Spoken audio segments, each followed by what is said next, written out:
تو ڈاکٹر صاحب کہتے ہیں کہ میں نے یہ سنا تھا کہ مسلمان دہشت گرد ہیں، یہ بم بلاسٹ کرتے ہیں۔ تو میں جہاں لفظ اسلام آتا تھا نا وہاں سے میں تھوڑا بچ جاتا تھا، پیچھے ہٹ جاتا تھا، لیکن میرے مزاج کے اندر یہ بات شامل تھی کہ میرے اندر اللہ نے بڑا انسانیت کا جذبہ رکھا ہوا تھا۔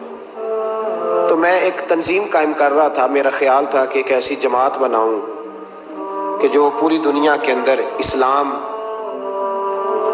توجہ ہے میرے عزیزوں کی، کہتے میرا خیال تھا ایسی جماعت قائم کروں کہ جو پوری دنیا میں لوگوں کی خدمت کرے اور بغیر امتیاز کے کرے، اسلام والوں کی بھی اور غیر مسلموں کی بھی۔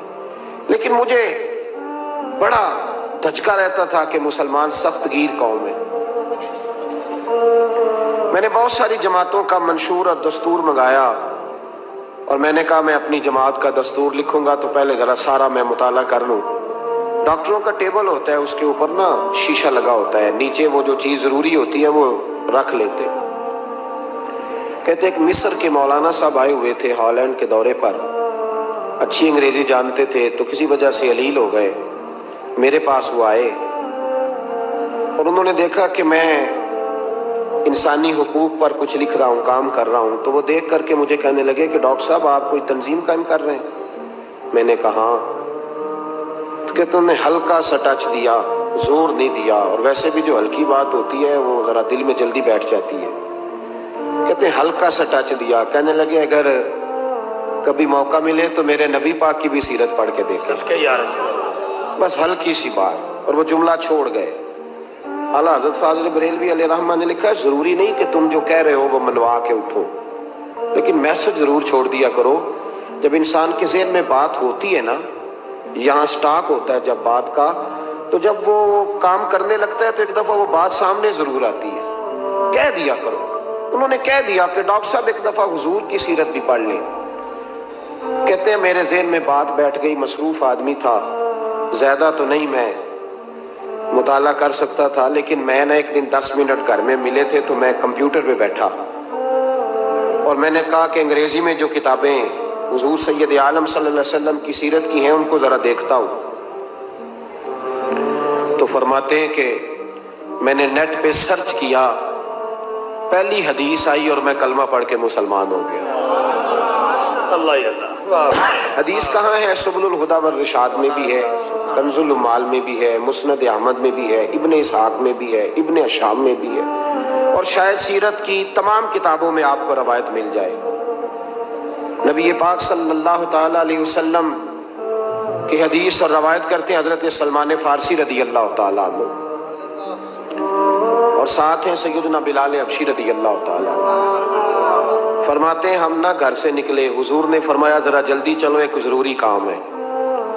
فرماتے ہیں بڑی تیزی کے ساتھ آج روٹین سے ہٹ کر محبوب نے تیز تیز قدم مبارک اٹھائے، تیز تیز، اور فرماتے ہیں ایک گلی ہم نے کراس کی، دوسری گلی میں جو پہنچے تو پھٹے پرانے کپڑے، سادی سی بی بی، اور حالت بتاتی تھی کہ بیچاری کسی غریب گھر کی ہے، وہ سڑک پہ کھڑی تھی اور رو رہی تھی۔ میرے کریم رسول نے فرمایا بلال اسے پوچھو کیا مسئلہ ہے، کیوں روتی ہے؟ تو حضرت سلمان عرض کرتے ہیں میں نے کہا حضور میں پوچھ لیتا ہوں، آپ جائیے، کام بڑا ضروری ہے جو نکلیں، میں معلومات کرتا ہوں۔ تو محبوب نے فرمایا نہیں، اس کے آنسو پوچھنے سے ضروری کوئی کام بھی نہیں، پہلے اس کی داد رسی ہوگی، اسے پہلے پوچھا جائے گا۔ روتے نہیں رہتے لوگ گھروں میں، لوگ گزر نہیں جاتے چھپ کر کے، کتنے لوگ تڑپتے ہیں، کون احساس کرتا ہے؟ نبی پاک سید عالم صلی اللہ علیہ وسلم رکے اور اس خاتون سے پوچھا کیا بات ہے؟ اس نے کہا کہ بات کوئی بھی نہیں، میرا ایک ہی موٹا سا مسئلہ ہے۔ کہا وہ کیا؟ کہنے لگی میں غریب ہوں، اور غریبی بذات خود بہت بڑا گناہ ہوتی ہے، لوگ بڑا جرم سمجھتے ہیں اس کو بذات خود۔ میں نے شروع میں کہا نا کہ مذہبی سٹیج کی بھی صدارت غریب آدمی نہیں کر سکتا، کیونکہ غریب جو ہوا جد کول دتھی ہونی انہیں نیڑے بہنا ہے نا جی، جد کول نہیں انہیں تو پیچھے جا کے بہنا اینڈ تے کول کیڑا دتھی ہے۔ اس سٹیج پہ بھی غریب آدمی کی صدارت نہیں ممکن، ہو ہی نہیں سکتا۔ میرے رسول پاک سید عالم صلی اللہ تعالی علیہ وآلہ وسلم نے فرمایا پہلے اسے پوچھو کیا مسئلہ ہے۔ وہ کہنے لگی میں غریب ہوں،